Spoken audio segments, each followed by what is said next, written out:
No se asuste con lo que oiga a continuación.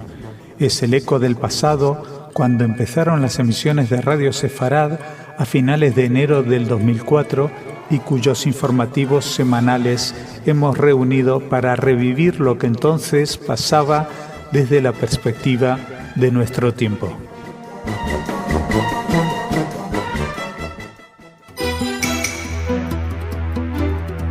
Bienvenidos, esto es Radio Sefarad y estas son las noticias. Empezamos con los titulares de hoy. Pérez dice estar dispuesto a encontrarse con Rohani.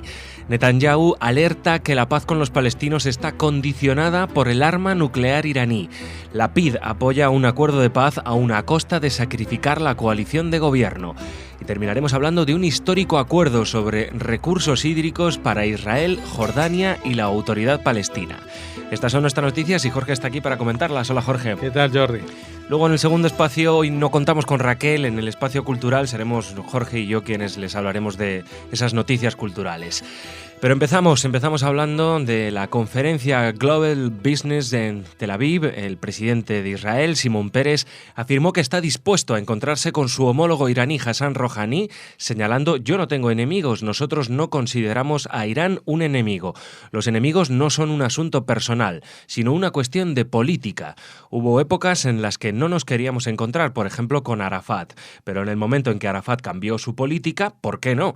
Nosotros estamos a favor de la paz. Al fin y al cabo, creo que nuestro propósito es convertir a los enemigos en amigos, son las palabras de Shimon Peres.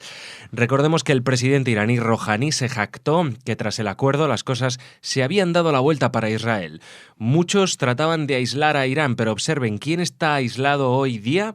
Nuestros enemigos, de hecho, están aislados. Señaló el presidente iraní que nunca se refiere a Israel por su nombre, sino usando en su lugar el de régimen ilegítimo ocupante.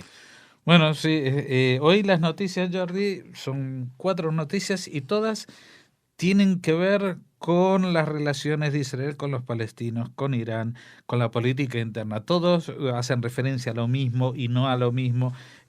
Parece como que yo creo que algo está pariéndose. Algo se está moviendo en estas conversaciones de paz que se supone que están estancadísimas, pero sin embargo yo creo que algo se mueve por detrás. Y bueno, y estas declaraciones de Shimon Peres seguramente habrán puesto más nervioso a los que apoyan a Netanyahu que a Netanyahu mismo, porque en realidad lo que está diciendo Shimon Peres es de que está dispuesto a ir a hablar, no que está dispuesto a que Irán se convierta en una potencia nuclear, pero sí que aprovechando ya que el tema de está trazado el acuerdo entre Irán y las potencias, pues sería una buena idea que se dialogara. Seguimos. El primer ministro israelí Benjamin Netanyahu alertó que los esfuerzos por la paz entre su país y los palestinos quedarán en nada si Irán obtiene un arma nuclear, al tiempo que pidió a la comunidad internacional que exija a los iraníes un cambio en su política genocida hacia el pueblo judío. Así lo expresó a través de una videoconferencia en el Centro Saban para Oriente Medio del Instituto Brookings de Washington, un día después de que el presidente de Estados Unidos, Barack Obama, interviniera también en ese foro para defender el reciente acuerdo sobre el programa nuclear de Irán como la mejor forma de evitar que ese país desarrolle un arma atómica. La paz con los palestinos es vital, enfatizó Netanyahu al afirmar que está listo para un compromiso histórico que permita lograr ese objetivo. Esto es que por una parte declara que los iraníes tienen una política genocida, que esto que lo otro, pero sin embargo con el tema de la paz de los palestinos, Netanyahu dice que está listo para un compromiso histórico que permita lograr ese objetivo. Yo lo interpreto como que está preparando el campo, digamos, para alguna concesión dolorosa que tenga que hacer Israel y que no le guste a mucha gente, pero que suponga algún reto de cara a obtener una paz con los palestinos.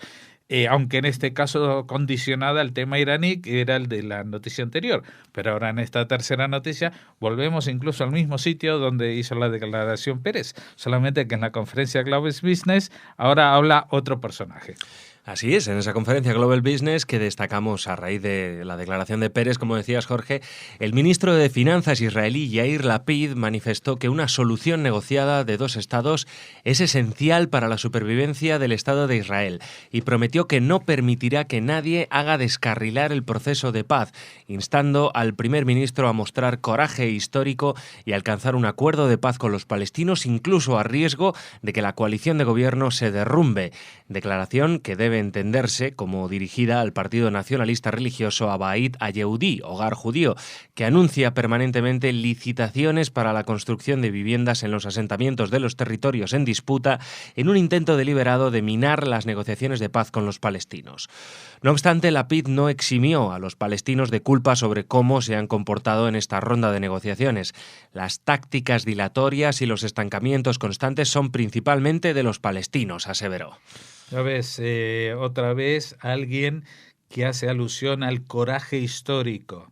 Estas declaraciones, de forma teórica, podrían haberse ser dichas hace un año, hace 2 meses o en cualquier otro momento, pero ahora coinciden Pérez queriendo hablar con Rohaní y hay que convertir a los enemigos en amigos. Benjamin Netanyahu diciendo que hace falta un compromiso histórico y Yair Lapid con un coraje histórico. Y ahora vamos a una cuarta noticia, que esta sí que es histórica, es una cosa maravillosa, fíjate. Vamos allá. Israel, Jordania y la Autoridad Palestina han firmado un acuerdo histórico para mejorar el aprovisionamiento de agua y asegurar el futuro del Mar Muerto. El Banco Mundial se compromete a una inversión de entre 250 y 400 millones de dólares para la construcción de un canal entre el Mar Rojo y el Mar Muerto, así como la construcción de una desalinizadora en el puerto jordano de Aqaba. A pesar de las tensiones entre israelíes y palestinos, el acuerdo sale adelante en gran parte gracias al empeño del ministro israelí de Cooperación Regional, Silvan Shalom. Una vez construidas las instalaciones, se bombearán unos 200 millones de metros cúbicos de agua del Mar Rojo, 80 millones de los cuales serán desalinizados. Israel destinará entre 30 y 50 millones de metros cúbicos a la zona de Eilat y alrededores, mientras que los jordanos dispondrán de una cantidad similar para el desarrollo del área sur cercana al Mar Rojo y otros 50 que serán dirigidos al centro del país. Por su parte, los palestinos podrán disponer de 30 millones de metros cúbicos del lago Tiberíades para la zona de Cisjordania. Fíjate, este es un proyecto bastante importante, a pesar de que cuando se habla de proyectos de esta envergadura, me parece que la financiación es bastante baja, entre 250 y 400 millones de dólares, me parece realmente barato para lo que se habla. Se habla de un canal que conecta 2 mares. Uno que es el Mar Rojo, que como sabemos a través del estrecho de Aqaba va a dar al Océano Índico y por lo tanto tiene suministro de agua asegurado. Aunque se le quiten 200 millones de metros cúbicos de agua, pues eso no afectará al Mar Rojo para nada. Y en cambio va a suministrar ese agua, va a llegar a un sitio que es un mar interior, un mar que no tiene salida a otro mar y que se está secando a ritmos escalofriantes. Es el Mar Muerto y está justamente muerto por la rapidez con que se seca y con que las sales no se evaporan como el agua. Y está en una situación, en un nivel muy como 300 metros por debajo del nivel del mar. Con lo cual, hacer el canal desde el Mar Rojo hasta el Mar Muerto tiene una pendiente natural que no van a necesitar un bombeo excesivo. Es más, es probable que mediante unas compuertas hidroeléctricas se produzca la electricidad necesaria para el bombeo, porque hay una pendiente de 300 metros y eso es mucha energía. Pero aparte, el tema de que las desalinizadoras van a suministrar y van a hacer florecer todo lo que es esa parte sur que es totalmente desértica. Es la zona de Eilat en Israel y es la zona de Aqaba en Jordania, que aparte de estos dos sitios puntos turísticos, y en Jordania que está un poco más o menos por la zona, aunque no mucho, Petra, pues son zonas tremendamente desérticas y a diferencia de otros desiertos son desiertos pelados, o sea, no hay más que arena porque realmente el suministro de agua está totalmente agotado y entonces a través de técnicas de desalinización pues va a estar asegurado el suministro para el sur de Israel, para desarrollar esa zona y la ciudad de Eilat para que crezca. Hemos mencionado hace poco que estaban por inaugurar un nuevo aeropuerto internacional en Eilat, lo que potenciaría mucho el turismo. Lo mismo para la zona sur de Jordania, pero no solamente para la zona sur, sino porque ellos no tienen tantos planes para esa zona y podrían mandar también una buena cantidad de agua desalinizada al centro del país que la necesita, en Amán y otras localidades. Y de esta manera le permitirían a los palestinos acceder a una fuente de agua ya potable y ya dulce, que es la del lago de Tiberíades, que hasta ahora estaba muy limitada porque era la única fuente que abastecía al Mar Muerto para que no terminase de agonizar. Así que este es un proyecto que yo creo que es maravilloso y aparte que justamente viene cuando se habla de coraje histórico, pasos históricos y justamente un entendimiento entre no solamente Israel y Jordania, que ya son, digamos, que tienen un acuerdo de paz de casi 20 años, sino también que en él interviene la autoridad palestina.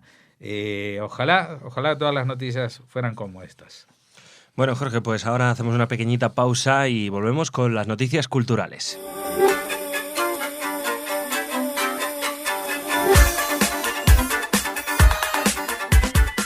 Muy bien, Jordi, ahora yo voy a hacer un poco de Raquel y vamos a hablar de algunas noticias culturales importantes de esta semana. Bueno, algo que hemos comentado aquí y que hemos reseñado a través del espacio desde México es la clausura de la 27ª Feria Internacional del Libro de Guadalajara, con el objetivo cumplido de crear un puente cultural entre Israel y la sociedad mexicana y latinoamericana, con un diálogo que incluye la literatura, la música, el cine y la ciencia. Así es, Jorge. Además, esta feria internacional rompió récords y superó los 750.000 visitantes. Eso es mucho, ¿eh? Mucho, mucho. Bueno, destacar la presencia, ya lo hemos hablado, del presidente Simón Peres y también de estrellas de la literatura israelí como David Grossman, Edgar Keret y Amos Oz.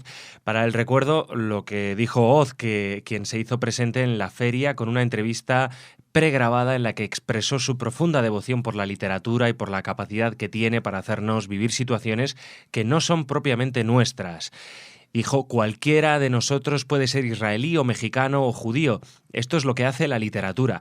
Cuando leo a García Márquez soy de Macondo, de Aracata, declaró en la entrevista difundida en presencia de sus hijos Galia y Daniel Oz, quienes comentaron las palabras de su padre. Oz consideró que el pilar de la cultura judía es la sucesión de textos que se han escrito durante miles de años, los mismos que se llevaron siempre los judíos cuando fueron perseguidos u oprimidos. La línea de los judíos no es de sangre, no tiene que ver con las gentes, sino con una inmensa colección de textos escritos durante miles de años y que están interrelacionados.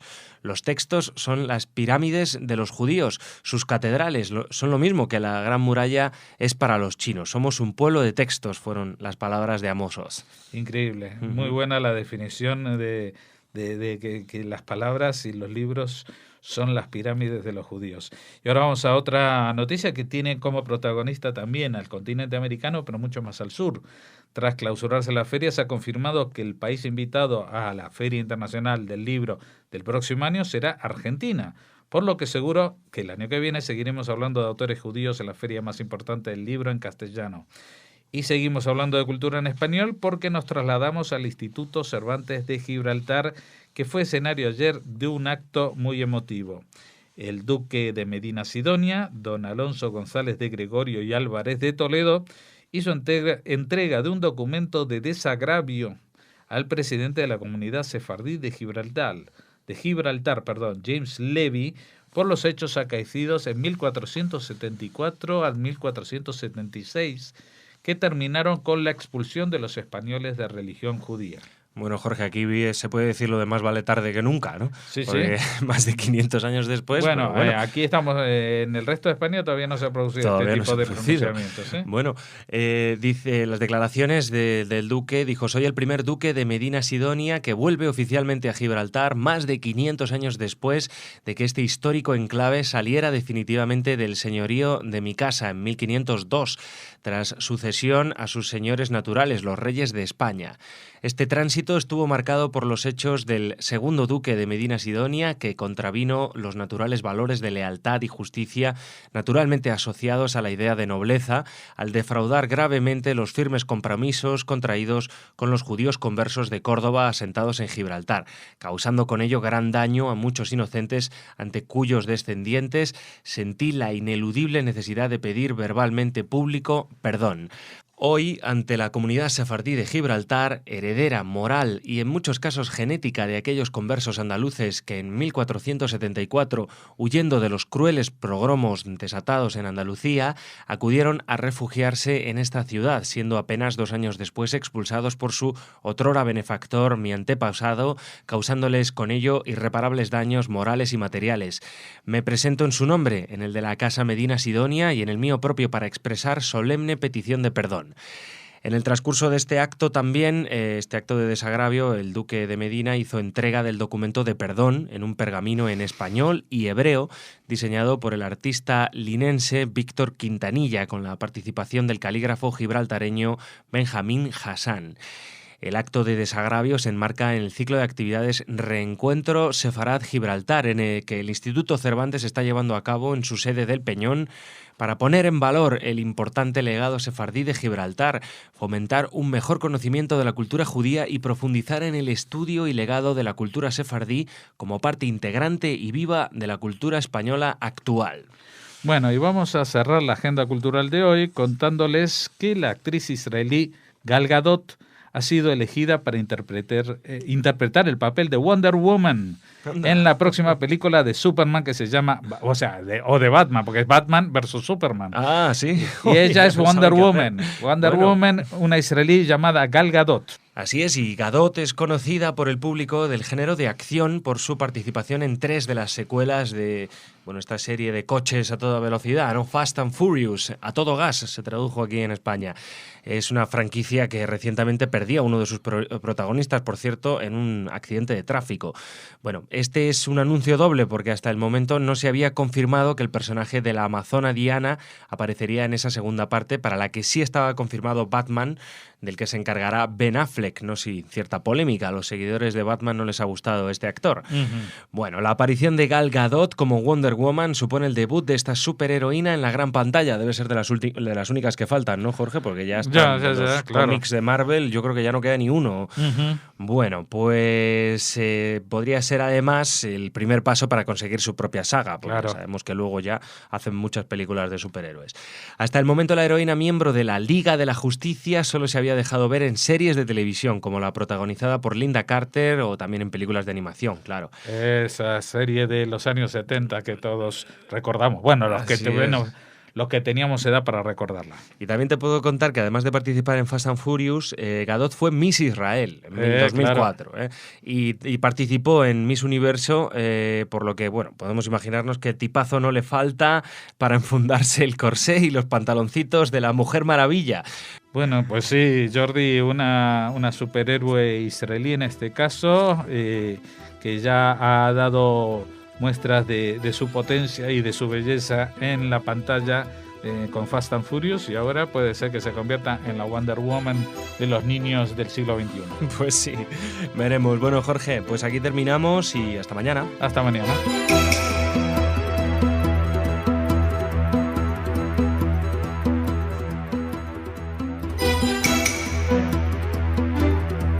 Bienvenidos, esto es Radio Sefarad y estas son las noticias. Empezamos, como siempre, con los titulares de hoy. Israel rechaza las exportaciones de Gaza a Cisjordania a pesar del escáner holandés. 2 periodistas españoles secuestrados desde septiembre en Siria. El ministro de Defensa israelí advierte de la infraestructura terrorista que Irán establece en Latinoamérica. Y el ejército israelí reanuda la búsqueda de Gui Heber, un soldado perdido hace 16 años. Estas son nuestras noticias y tenemos aquí a Jorge para comentarlas. Hola, Jorge. ¿Qué tal, Jordi? En el segundo espacio de noticias, en la agenda cultural, hoy de nuevo no tenemos a Raquel, seremos Jorge y yo los que les traeremos las noticias culturales. Pero ahora empezamos hablando de Israel. Este país ha rechazado permitir las exportaciones de Gaza a Cisjordania, pese a que el gobierno holandés solicitó que se sopesara esta medida a raíz de la donación de un escáner especial que operará en un cruce fronterizo de la franja. Así lo expresó el primer ministro israelí Benjamin Netanyahu a su homólogo holandés Mark Rutte, de visita en el país, a quien agradeció la donación del dispositivo, si bien reiteró que la preocupación en materia de seguridad impide que se puedan levantar las restricciones actualmente vigentes, añadiendo que para nosotros es muy importante garantizar que lo que sale de Gaza no es empleado como material de guerra. Nuestra preocupación es la seguridad, no es impedir la prosperidad, es facilitar la prosperidad sin correr retos de seguridad imposibles. Recordemos el descubrimiento este año de un largo túnel que conectaba Gaza con el suelo israelí, para el que se utilizaron 700 toneladas de cemento. Si esto se multiplica por los otros túneles no descubiertos, se estima que puede haber unos 15 o 20. Se puede entenderse la preocupación de Israel por el destino del cemento que entra a la franja y luego se emplea para túneles que son utilizados para secuestrar o atacar a Israel.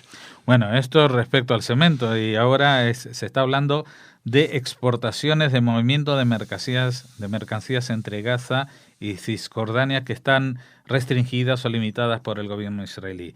El problema no es que pasen tomates, ni cebollas, ni incluso productos fabricados, cosa que es difícil de imaginar en Gaza porque no han establecido fábricas en estos 7 o 8 años de movimientos desde el año 2005, que son totalmente independientes para, digamos, manejarse en la franja. Lo que sí tienen miedo, y yo creo que este miedo, aunque no lo hablen con la boca grande, también lo tienen en Cisjordania. Tienen miedo que a Cisjordania lleguen algo más que vegetales y hortalizas, sino que lleven hacia ahí material de guerra, material de terrorismo. Vamos a ver, no hace falta pasar un misil completo. Se puede pasar en trocitos, puede pasar el material explosivo y después que en Cisjordania se busquen los tubos para hacer las lanzaderas, etcétera, etcétera. Y esto digo que preocupa no solamente a Israel, sino también a la autoridad palestina, porque últimamente Hamás ha estado ganando porciones de la calle en Cisjordania, porciones de la calle palestina más moderada, que ya ha dejado de serlo, e incluso hace 2 semanas o una semana nos desayunábamos con la noticia de una célula yihadista en ciernes que estaba a punto de operar en Cisjordania, no en Gaza, donde ya están presentes hace tiempo. O sea que entendemos que el gobierno holandés se sienta afectado porque ellos han donado un escáner para suplir las necesidades de seguridad, pero tienen que entender que las necesidades de seguridad de Israel, en lo que se refiere al paso de mercancías de Gaza a Cisjordania, exige muchísimos más controles que los de un simple escáner, por más avanzado y europeo que sea. Nos vamos ahora a Siria. El periodista del diario El Mundo, Javier Espinosa, y el fotógrafo freelance Ricardo García Vilanova se encuentran apresados desde el pasado 16 de septiembre en Raqqa, provincia del norte de Siria, según ha informado el propio periódico en su edición digital. Los 2 reporteros fueron secuestrados por miembros del grupo yihadista Estado Islámico de Irak y Siria cuando trataban de abandonar el país tras 2 semanas de trabajo en Deir al-Zor, provincia oriental de ese país. Al parecer, ambos periodistas cayeron en manos del grupo junto a 4 miembros del Ejército Libre de Siria, que reúne a miles de soldados desertores y sirios opositores al régimen de Bashar al-Assad. Los rebeldes del Ejército Libre Sirio fueron liberados 12 días después, mientras que los 2 españoles quedaron en manos del ISIS. Según las cifras de Reporteros Sin Fronteras, en la actualidad hay más de 40 informadores extranjeros y locales secuestrados, detenidos o en paradero desconocido. El pasado 23 de septiembre, el periódico de Cataluña informó de igual modo del secuestro de Marc Marguinedas, interceptado por un grupo insurgente en los alrededores de la ciudad de Hama. Bueno, la verdad que es una situación muy delicada la de estos dos reporteros, Javier Espinosa y Ricardo García Villanova, porque ni siquiera están en un problema de corresponsales de guerra. Estamos en una guerra civil a muchas bandas, y dentro del bando opositor al gobierno de Bashar al-Assad hay muchos grupúsculos que entre ellos mismos se secuestran, se matan y se hacen de todo. En este caso ellos liberaron a los soldados del ELS, que son soldados del mismo frente que este grupo. Pero no a los periodistas, y el problema es que esta gente no son secuestradores profesionales como podríamos decir los piratas somalíes que secuestran barcos y que tienen montada su infraestructura, ni tampoco son un ejército regular que pueda haber un interlocutor o un alto mando que imponga disciplina y diga, bueno, a través de un comunicado se contacta con el jefe del grupo. No, es que este grupo pues tiene 80.000 jefes, cada uno es el cacique de su grupo, y realmente va a ser muy difícil conseguir que liberen a estos dos periodistas, a menos que alguien consiga penetrar en territorio dominado por la yihad con un maletín lleno de dólares o con armas, y realmente liberan a esos dos y él no sea a su vez secuestrado. Es una situación muy complicada. En un encuentro con el presidente de Guatemala, Otto Fernández Pérez Molina, de visita en Israel, el ministro de Defensa, Moshe Yaalon, aseguró que Irán ha construido una infraestructura terrorista en América Central y América del Sur para, entre otros fines, atacar objetivos judíos e israelíes y también para tener una base desde donde actuar contra Estados Unidos. Irán utiliza las valijas diplomáticas para transportar bombas y armas, y sabemos que hay países en América Latina, como Cuba, Venezuela, Nicaragua y Bolivia, donde los iraníes tienen bases terroristas, tanto en las embajadas como entre las poblaciones musulmanas chiitas locales. Son palabras de Yaalon, quien además citó un reciente plan iraní que fue desbaratado para asesinar al embajador saudita en Washington, y añadió que Teherán está utilizando las rutas de contrabando de drogas para infiltrar armas en Estados Unidos. Bueno, esto no es una novedad, esto ya se ha anticipado y lo hemos comentado en más de una ocasión. Simplemente el ministro de Defensa aprovecha la ocasión de la visita al presidente de Guatemala para hacer un despliegue lógico de todo lo que se sabe de la infiltración de Irán a través de Hezbollah en territorio latinoamericano, y no solamente en países donde su presencia es evidente como Cuba, Venezuela, Nicaragua y Bolivia, que son países cuyos presidentes animan a esta, digamos, amistad con el régimen iraní, sino desgraciadamente también en otros países que no tienen ese acercamiento a Irán, pero que no tampoco controlan su territorio de tal manera que puedan impedir esta infiltración que está llegando cada vez más profundamente, y una de las herramientas que tiene para hacerlo es un canal de televisión con estudios centrales en Teherán, y donde trabajan muchos periodistas españoles, que se llama Hispan TV.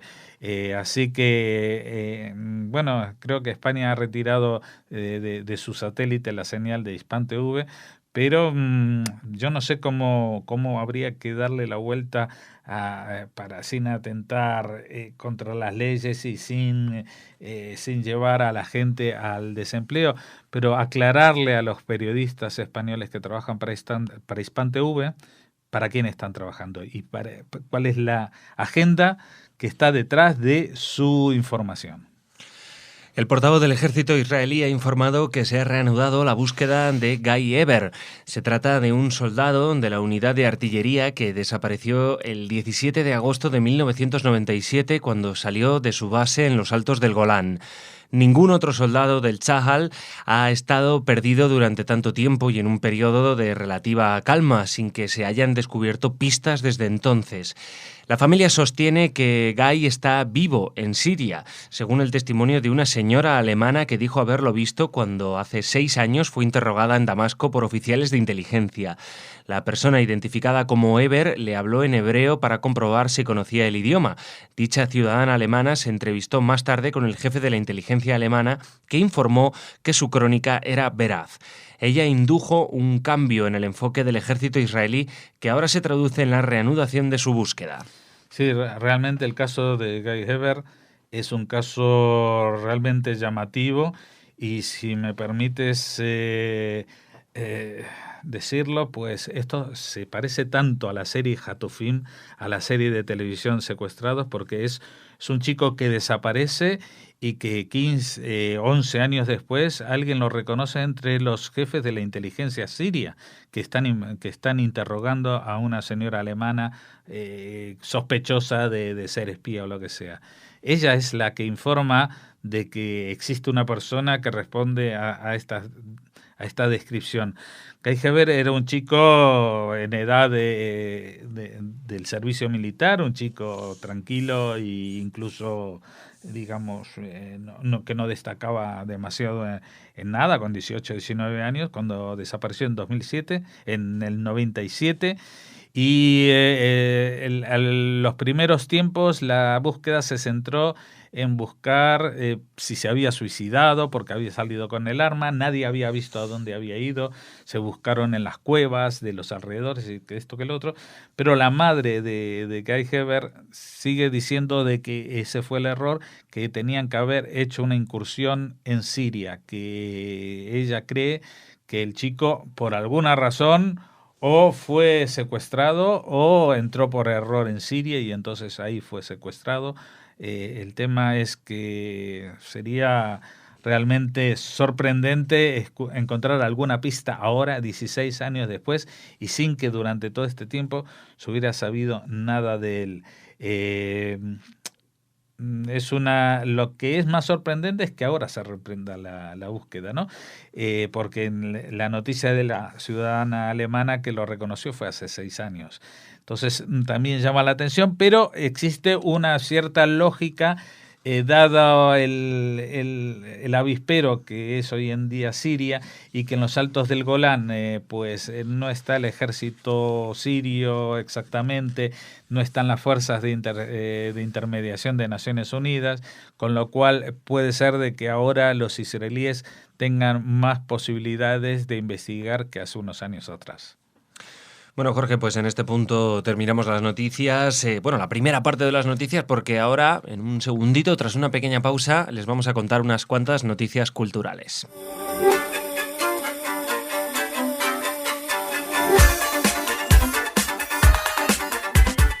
Bueno, Jordi, vamos a la sección cultural y voy a hablar de una presentación que tiene lugar hoy mismo, miércoles 11 de diciembre, a las 7:30 de la tarde en el Palacio de Cañete en la calle Mayor 69, que es la sede del Centro Sefarad de Israel. Es la presentación de un libro que se llama Henrietta Szold, del trabajo social a la acción política. La presentación es el autor del libro es también alguien al que habrán oído muchas veces en las ondas de Radio Sefarad, Alfredo Hidalgo Lavie, profesor de la UNED.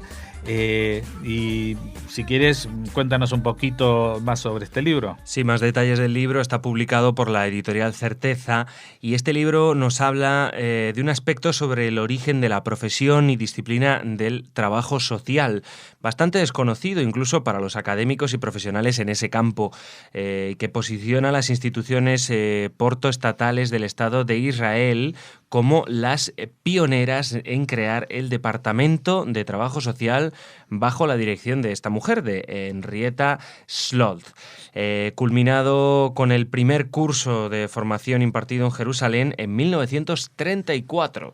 Bueno, este trabajo de Henrietta Szold, creo que ella estaba vinculada a alguna institución americana antes, y ella fue la que impulsó estos trabajos sociales en Israel ya desde los años 30. Creo que el primer curso fue justamente para enfermeras o algo así.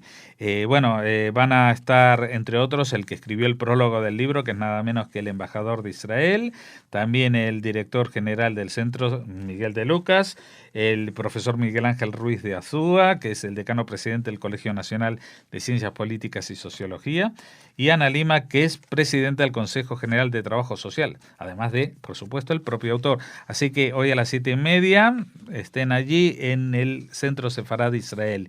Y vamos a hablar ahora, Jordi, si te parece, de música, de la orquesta West Eastern Divine. ¿Te suena esto? Pues, me suena mucho, Daniel Barenboim. Daniel Barenboim es la orquesta que creó Daniel Barenboim con jóvenes israelíes, árabes, la mayoría de ellos palestinos y españoles. Y por primera vez van a actuar en Cádiz. Sí, el concierto se va a celebrar el próximo 21 de enero a las 8:30 de la tarde, de la noche, en el Teatro Falla. Incluirá 2 obras esenciales en la historia de la música clásica: la Sinfonía Concertante para violín, viola y orquesta de Mozart y la Sinfonía número 7 en la mayor de Beethoven. Uh-huh. Con este concierto va a concluir el taller de ensayos y la convivencia que va a reunir en Andalucía a un centenar de músicos desde el día 12 de enero. Bueno, ahora les vamos a hablar de una exposición que se llama Luz, una mirada luminosa hacia Israel. Así es, Jorge, paisaje natural y arquitectura urbana, escenas y personajes cotidianos se detienen y se perpetúan en el foco de hasta 15 artistas israelíes. Un total de 20 obras serán expuestas hasta el 31 de enero en el Palacio de Cañete, y es una exposición promovida por la Embajada de Israel en España y, por supuesto, por el Centro Sefarad de Israel. Bueno, la comisaria de la exposición, que se llama Hannah Barak Engels, dice: la creación fotográfica mediterránea se caracteriza por tener una aptitud más directa y una exposición más corta y menos romántica. Pero en cualquier caso, los artistas de un lado y de otro han sabido encontrar en la fotografía el modo de expresar la imagen onírica que permite a la luz indirecta iluminar los sueños idealizados. La exposición, como hemos dicho, puede visitarse en el Palacio de Cañete, que es la sede de Sefarad Israel. Y terminamos hablando de cine, porque han premiado a 2 israelíes en los galardones europeos de cine más prestigiosos. Ajá. Y es que el cine israelí está muy de moda, ¿eh, Jorge? Sí, bueno, estamos hablando del director Ari Folman y su película The Congress, que fue galardonada con el premio al mejor título de animación en los premios de la Academia del Cine Europeo, y también otro director, Asaf Sudri, que se alzó con el premio Carlo Di Palma al mejor camarógrafo europeo por Fill the Void, la ya premiadísima película de Rama Burstein. Él es el cámara, ¿cómo se dice? El director de fotografía. De fotografía, el exacto. Director de fotografía, ¿no? Recordemos que The Congress, la película anterior que hablamos, la primera, ya inauguró el pasado Festival de Cine de Jerusalén. Así que con estas noticias de la cultura prácticamente israelí hemos hablado hoy. Bueno, la primera era una figura americana que hizo su labor social en Israel, luego un director argentino-israelí que justamente hace su labor en España, y acabamos con estos premios a los galardonados por el cine israelí. Muy bien, Jorge, pues estas son las noticias de hoy. Ya nos vemos mañana. Hasta mañana, Jordi.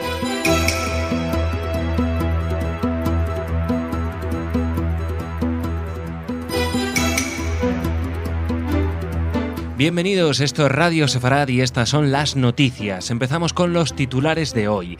Soldados israelíes heridos por explosión accidental dentro de un tanque en maniobras. Reunión técnica del 5+1 con Irán para cerrar el acuerdo preliminar. Alerta ante el regreso de Siria de los yihadistas europeos.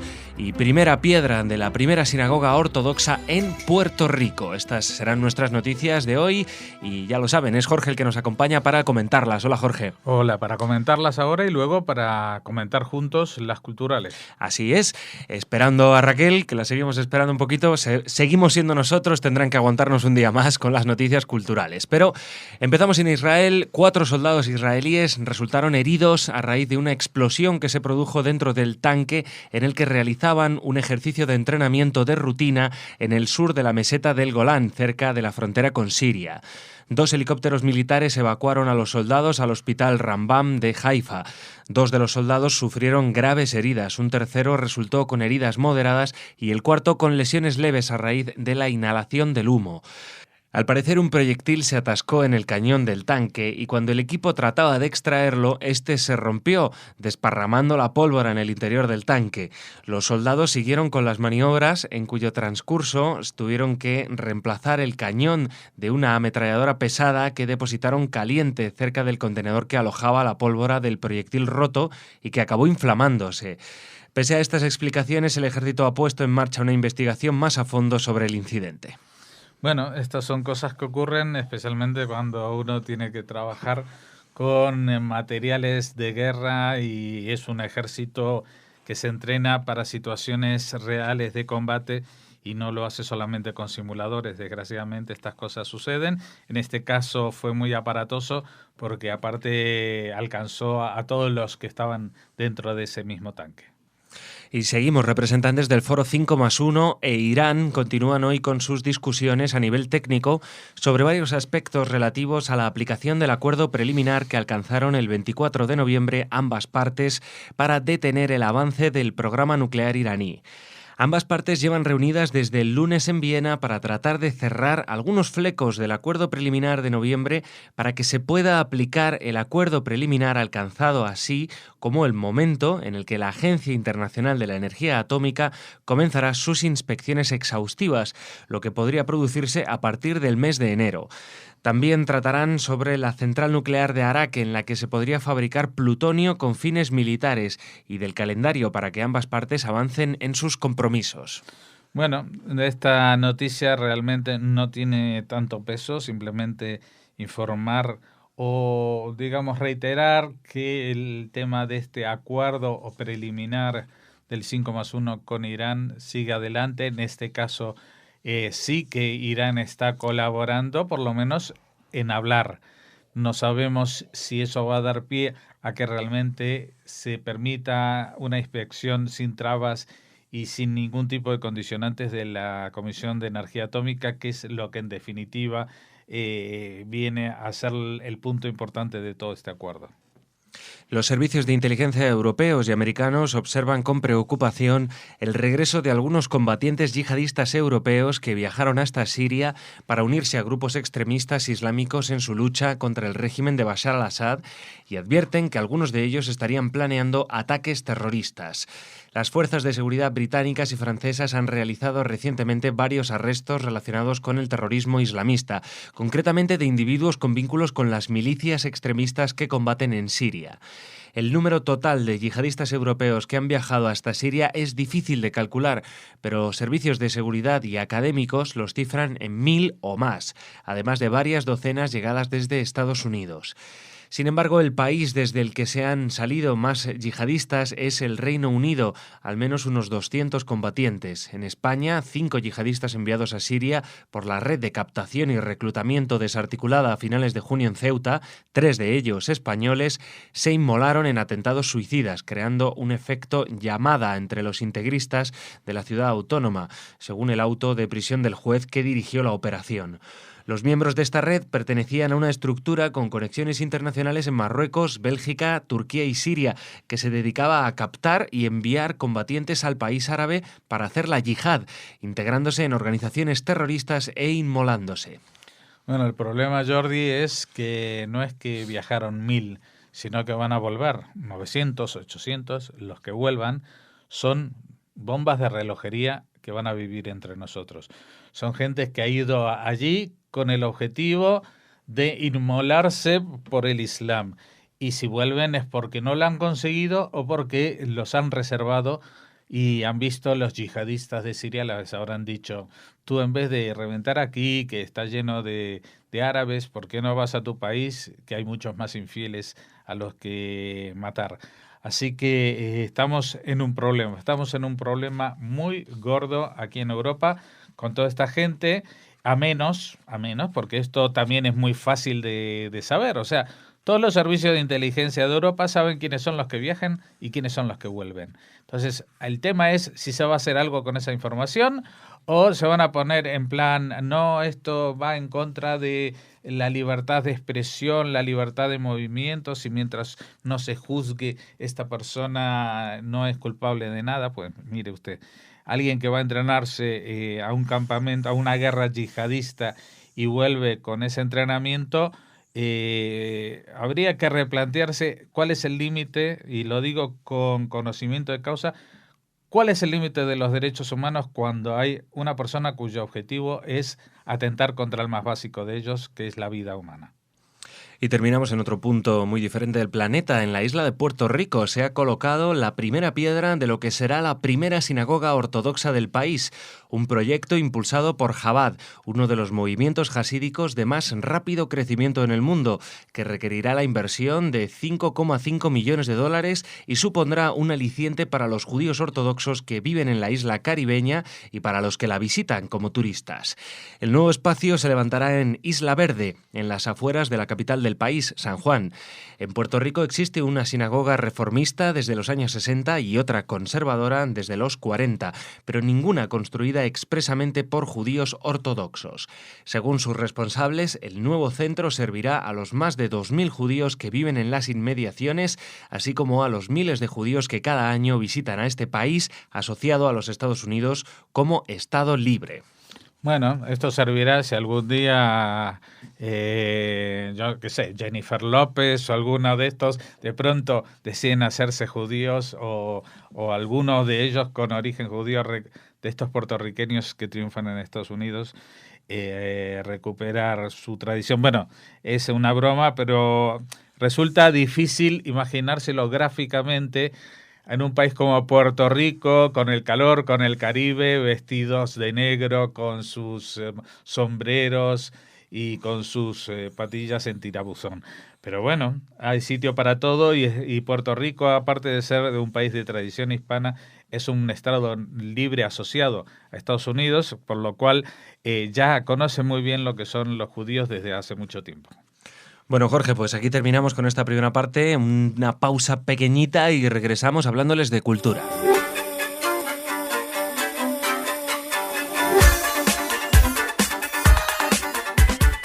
Bueno, Jordi, volvemos a las noticias, pero esta vez a la parte cultural, y vamos a empezar, si te parece bien, hablando del Museo Sefardí de Toledo, que es una fuente inagotable de noticias culturales vinculadas con el mundo judío.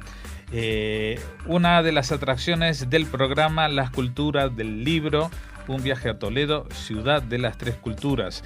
Esto es que la Biblioteca de Castilla-La Mancha está organizando el programa Las Culturas del Libro, un viaje a Toledo, tal como hemos dicho, que comenzará este mes de diciembre con visitas gratuitas a varios monumentos emblemáticos de la ciudad. Así es, el programa está dirigido a colegios, institutos y también, por supuesto, a colectivos socioculturales o vecinales de toda la región. Durante las rutas guiadas gratuitas se visitarán, además de la Biblioteca del Alcázar, la Mezquita de Baba al-Mardum o el Cristo de la Luz, la Iglesia de San Román, el Museo de los Concilios y de la Cultura Visigótica y también el Museo Sefardí Sinagoga del Tránsito. El programa ha sido posible gracias a la colaboración de la Consejería de Educación, Cultura y Deportes de la Junta de Castilla-La Mancha, el Ministerio de Educación, Cultura y Deporte y la Parroquia de San Nicolás, Arzobispado de Toledo. Bueno, esto es una muy buena propuesta para este mes de diciembre, las culturas del libro. Y seguimos hablando de cultura en clave sefardí, y vamos a hablar de algo muy inmediato. Este mismo viernes, el 13 de diciembre, tendrá lugar el estreno de Durme, un espectáculo de música sefardí y danza contemporánea protagonizado por la mezzosoprana Ana Coreliano, la guitarrista Eva Pons y la bailarina y coreógrafa Elia Lozano. Mira, esto va a tener lugar en el Centro de Arte y Naturaleza de la Fundación Beulas, que está ubicado en Huesca. acoge esta propuesta multidisciplinar que, como decimos, fusiona la música sefardí con nuevos ritmos, también danza contemporánea y una composición escénica abstracta e intimista de la diseñadora Wiebe Vermeulen. Es decir, algo bastante vanguardista, innovador. Innovador hasta en el nombre, ¿no? Bueno, seguro. Suena a holandés. En Durme, 3 mujeres despiertas se encuentran en su propio sueño, en un laberinto de luces y sombras. Con Durme se pretende revivir el espíritu de la música y la danza sefardí gracias a la cantera de nuevas generaciones de artistas aragoneses. Bueno, el estreno tendrá lugar a las 19:30, a las 19, perdón, ojo, a las 7 de la tarde allí en Huesca el viernes, y se representará también el sábado 14 con 2 funciones a las 6 de la tarde y a las 7:30. Bueno, a ver esa propuesta de música y danza sefardí. Y luego aquí tendremos también, el día 13, el mismo día, el viernes, una cita con el cine israelí que, como decimos, está muy de moda, en este caso en la Filmoteca Española, ¿no, Jorge? Aquí en Madrid, ¿no? Sí. Pues va a dedicar un homenaje a David Perlov, considerado como el pionero del moderno cine documental israelí. Su revolucionaria obra In Jerusalem se alzó con la medalla de bronce del Festival de Venecia. En ella, Perlov retrató con valentía y lejos del lenguaje de factura propagandística de la época, la realidad de una Jerusalén dividida y rodeada de tierras áridas y de la amenaza de los francotiradores. 50 años después del estreno de In Jerusalem, o sea, estamos hablando de los principios de los 60, la Escuela de Cine Sam Spiegel Film and TV, ubicada en Israel, invitó a varios estudiantes y graduados a rodar algunos cortos inspirados en esta obra de Perlov.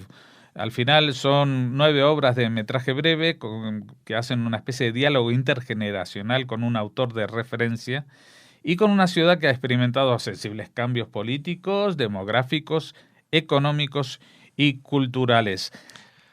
Las coordenadas para nuestra cita: el Cine Doré, el 13 de septiembre, como le hemos dicho, a las 5:30 de la tarde, a las 17:30. Entrada libre, pero hasta completar aforo, o sea que si les interesa, y tiene que interesarles, pues váyanse un poquito antes para hacer cola y conseguir entrada, porque decimos es un homenaje a un cine documental cuando todavía prácticamente no existía en Israel esto, principio de los 60, con Jerusalén todavía dividida antes de la Guerra de los 6 días.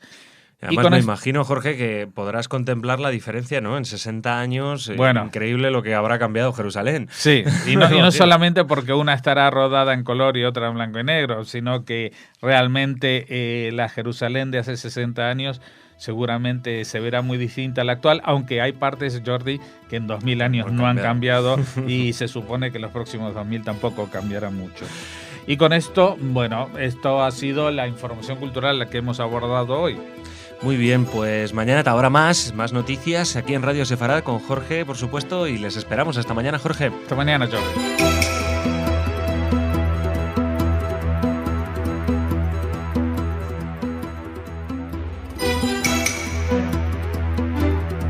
Bienvenidos, esto es Radio Sefarad y estas son las noticias. Empezamos con los titulares de hoy. El 40% de los fondos europeos a Palestina van a funcionarios que no trabajan. Estados Unidos y Reino Unido suspenden ayuda no letal a los rebeldes sirios. Stanley Fischer, del Banco de Israel a vicepresidente de la Reserva Federal de Estados Unidos. Monumento en Tel Aviv a los homosexuales masacrados por los nazis. Estos son los titulares de las noticias que vamos a desarrollar y las va a comentar Jorge. Hola, Jorge. ¿Qué tal, Jordi? Y luego vamos con las noticias culturales. Eso es, tras una pequeña pausa seguimos Jorge y yo trayéndoles las noticias culturales. Pero empezamos hablando de la Unión Europea. El Tribunal de Cuentas de la Unión Europea ha reclamado suspender la ayuda europea a la Franja de Gaza a través del instrumento de financiación directa de la Unión Europea y los Estados miembros a la Autoridad Palestina, Pegas, tras comprobar que fondos europeos han contribuido al pago de salarios de funcionarios que de hecho no trabajan, en un informe especial en el que audita el uso de 1.000 millones de euros de financiación directa de la Unión Europea a la Autoridad Palestina entre 2008 y 2012. El instrumento Pegas se destina a pagar el sueldo de los funcionarios de la Autoridad Palestina, así como a los pensionistas y a ayudas sociales para los palestinos más vulnerables, y también contribuye a los servicios sociales básicos de salud y educación y a mejorar la gestión de las finanzas públicas. La Unión Europea paga el 20% de los salarios del total de funcionarios de la Autoridad Palestina, cuya plantilla se eleva a unas 170.000 personas, de las cuales un 40% recibe un sueldo con fondos de la Unión Europea sin trabajar, un problema concentrado en Gaza. Pese a ello, el Ejecutivo Comunitario ha rechazado la idea de dejar de pagar salarios a funcionarios de la Autoridad Palestina en Gaza porque frecuentemente se les impide ir a trabajar, dado que es un territorio fuera del control de las autoridades legítimas, y porque considera que continuar estos pagos es algo clave para mantener la unidad del Estado palestino, y sin ellos la gente será más proclive a sumarse a fuerzas extremistas con las que no tenemos contacto, en alusión a Hamás. Bueno, Jordi, esta noticia es como hace la CNN para poner un cartelito no comment, porque es tan alucinante. O sea, el Tribunal de Cuentas de la Unión Europea está diciendo que estamos mandando dinero para pagar a gente que no están trabajando ni nada.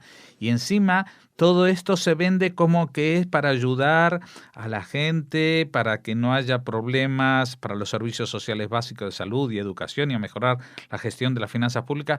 Pero la parte política de la Unión Europea dice que no, que es muy importante no parar esta financiación, porque si no, esta gente se quedaría sin financiación y podrían sumarse a fuerzas extremistas. Lo que no explican es que este dinero no va directamente al bolsillo de estas personas, sino que pasa por las manos de Hamás, que es el que hace la distribución esta filantrópica y que a través de la financiación justamente de la Unión Europea, Hamás consigue sus apoyos. No es al revés, a ver si lo entienden. Nosotros, los europeos, pagamos para que Hamás sea fuerte en Gaza. Así de claro. Nosotros estamos financiando a Hamás para que políticamente tenga el respaldo de toda la población. ¿Cómo lo hacemos? Pues le mandamos a Hamás el dinerito para que ellos le den el sueldo a todos estos que no están trabajando, porque Hamás no quiere que trabajen. Por ejemplo, no quieren que haya un ministro de Educación en la Franja de Gaza, ni nadie del Ministerio de Educación, aunque sea de Ramallah, porque ellos son los que imponen por la fuerza lo que se debe educar y lo que no se debe educar. Por ejemplo, hoy en la televisión infantil del canal de televisión de Gaza aparecía la abeja gigante diciendo: ¿tú sabes lo que son las negociaciones? No. Pues las negociaciones son algo como que van a dividir a Jerusalén en dos y que nos van a quitar a los palestinos todo lo que tenemos para que los sionistas puedan tener una cosa que ellos llaman paz. No quiero, vamos a inmolarnos. Para eso estamos pagando nosotros los europeos. A ver si alguien se entera, porque se lo ponen blanco y en botella, como se dice en España. Esto es lo que dice el Tribunal de Cuentas, no es que lo dice Radio Sefarad, lo dicen ellos mismos. Pero parece que la voluntad política de ir contra Israel, porque esto no es ir a favor de los palestinos, es simplemente ir contra Israel, el antisemitismo más añejo, más rancio y más clásico de todos, es el que domina hoy en día la Unión Europea, desgraciadamente.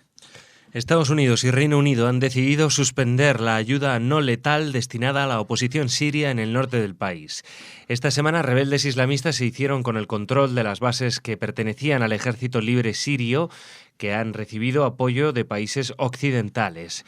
El primer ministro de Reino Unido, David Cameron, mantuvo en el Parlamento que es necesario continuar cooperando con la oposición siria para defender la democracia frente al extremismo, pero habló de ayuda humanitaria. Bueno, Jordi, Estados Unidos y Reino Unido es como si castigan ahora al Ejército Libre Sirio por haber sido dominado por la yihad. No quieren que su ayuda, que llaman no letal, que son esto lo que dijimos el otro día, que había teléfonos móviles y sistemas de radio, etcétera, etcétera, pues no quieren que los yihadistas se queden con los móviles y entonces retiran toda la ayuda. No le dieron la ayuda militar que necesitaba el Ejército Libre Sirio, y el Ejército Libre Sirio hoy en día está en desbandada y está a punto de convertirse en un enemigo más de los yihadistas, con lo cual van a estar en una situación muy muy complicada, porque de cara al régimen de Bashar al-Assad son traidores a la patria, de cara a los yihadistas son un estorbo, con lo cual toda esta gente que se pensaban que les iba a pasar lo que pasó en Libia con el ejército alternativo que se formó, el ejército no leal al presidente, pues van a masacrarlos. Y van a masacrarlos delante de nuestros ojos. Ya lo digo muy claro, han habido 130.000 muertos oficiales, seguramente las cifras son 3 veces mayores, pues van a haber muchos más muertos, no tanto en cantidad, sino en todos los que tenían posibilidad de hacer una Siria diferente. Todos esos elementos alternativos o democráticos o protodemocráticos de Siria van a ser acribillados, primero porque están ahí los de la Jihad apuntándoles a la 100, y segundo porque la Unión Europea, Estados Unidos y Reino Unido, pues han decidido que con estas cartas pues no van a jugar más y las echan al fajo. El economista Stanley Fischer, que dirigió el Banco de Israel desde 2005 hasta junio de este año, será nominado para ocupar la vicepresidencia de la Reserva Federal de Estados Unidos en sustitución de Janet Yellen, promovida a presidenta a partir del 1 de febrero. La decisión de designar a Fischer ya fue tomada por el presidente estadounidense Barack Obama y se espera que se haga oficial en los próximos días. Fischer destacó en Israel, logrando mantener la economía nacional al margen de las peores consecuencias de la crisis financiera internacional. Fischer, de 70 años y con doble nacionalidad estadounidense e israelí, es uno de los más prestigiosos economistas en el área de los bancos centrales. Profesor del Massachusetts Institute of Technology en las décadas de 1970 y 1980, contó entre sus alumnos con algunos de los principales banqueros centrales de la actualidad, entre ellos Ben Bernanke, expresidente de la Fed, Mario Draghi, presidente del Banco Central Europeo. Bueno, yo si tuviera que escribir mi currículum no lo pondría a Mario Draghi como un alumno mío, porque las cosas no van tan bien como para sacarlo. Sí que son nombres muy sonados. El de Stanley Fischer, a pesar de que él trabajó en un país tan pequeño como es Israel, pero no solamente que consiguió no sumarse a la crisis de Occidente, sino seguir creciendo, y no con un sistema alternativo, porque no estamos hablando de economías como la China o la India, que nunca habían estado en el circuito de las economías occidentales, y por lo tanto esta crisis económica no tenía por qué afectarles, al contrario, ellos se beneficiaron y se siguen beneficiando de esta crisis de Occidente, porque ellos, con lo que siguen creciendo, pues la diferencia de velocidades se hace todavía más extrema. Pues nada, desde aquí felicitaciones a Stanley Fischer, que pronto le va a llegar el comunicado por teléfono. Me imagino que lo tendrá un poquito más duro, porque Estados Unidos es algo más grande que Israel, pero de todas maneras la crisis en Estados Unidos ya ha sido encaminada por sus alumnos, por Bernanke y por su sucesora Janet Yellen, que estaba de número 2 y que ahora va a seguir, su alumna va a seguir como profesora suya o como jefa suya. Y terminamos con una noticia que nos llega de Tel Aviv. La comunidad homosexual de esta ciudad, con el apoyo explícito del alcalde, Ron Uday, ha levantado un monumento en honor a los 10.000 homosexuales masacrados por los nazis en los campos de exterminio.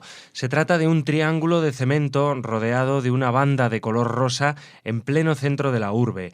El lugar elegido ha sido el Parque Meir, el lugar por antonomasia de la comunidad gay en la ciudad, ya que cada año la cabalgata del orgullo gay comienza ahí.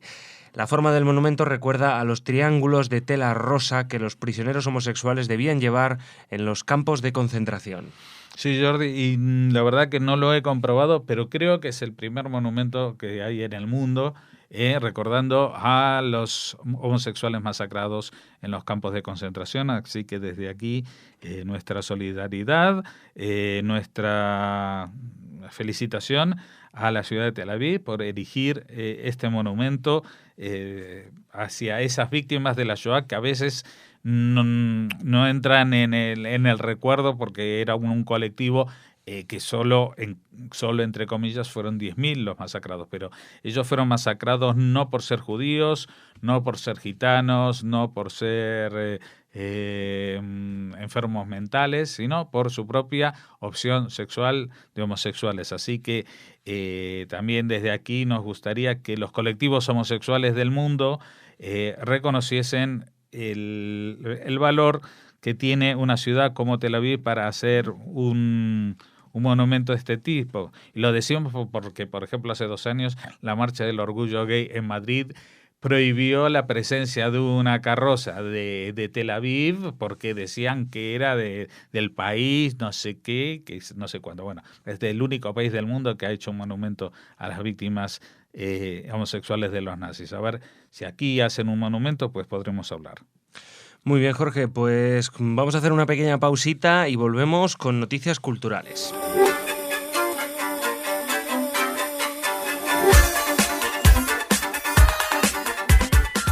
Bueno, Jordi, aquí vamos a la sección cultural y vamos a empezar hablando de arte, en concreto de un cuadro de Chagall robado por los nazis y de su restitución a sus legítimos dueños.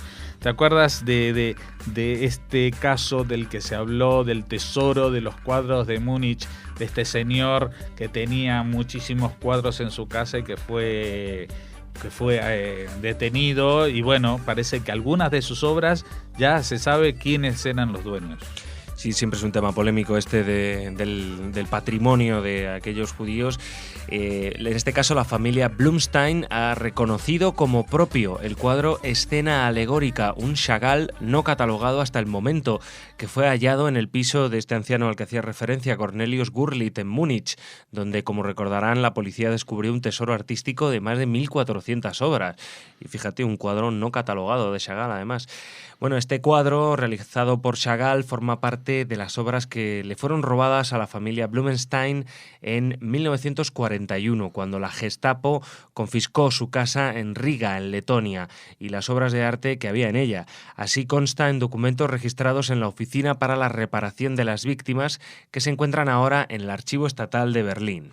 Savelli Blumstein, que logró huir del régimen nazi y refugiarse en Estados Unidos, presentó en 1957 ya una petición de indemnización tanto por ese Chagall como por otras obras de arte pertenecientes a su familia que habían sido confiscadas. En 1981 recibió una compensación del gobierno federal alemán de 25.000 euros.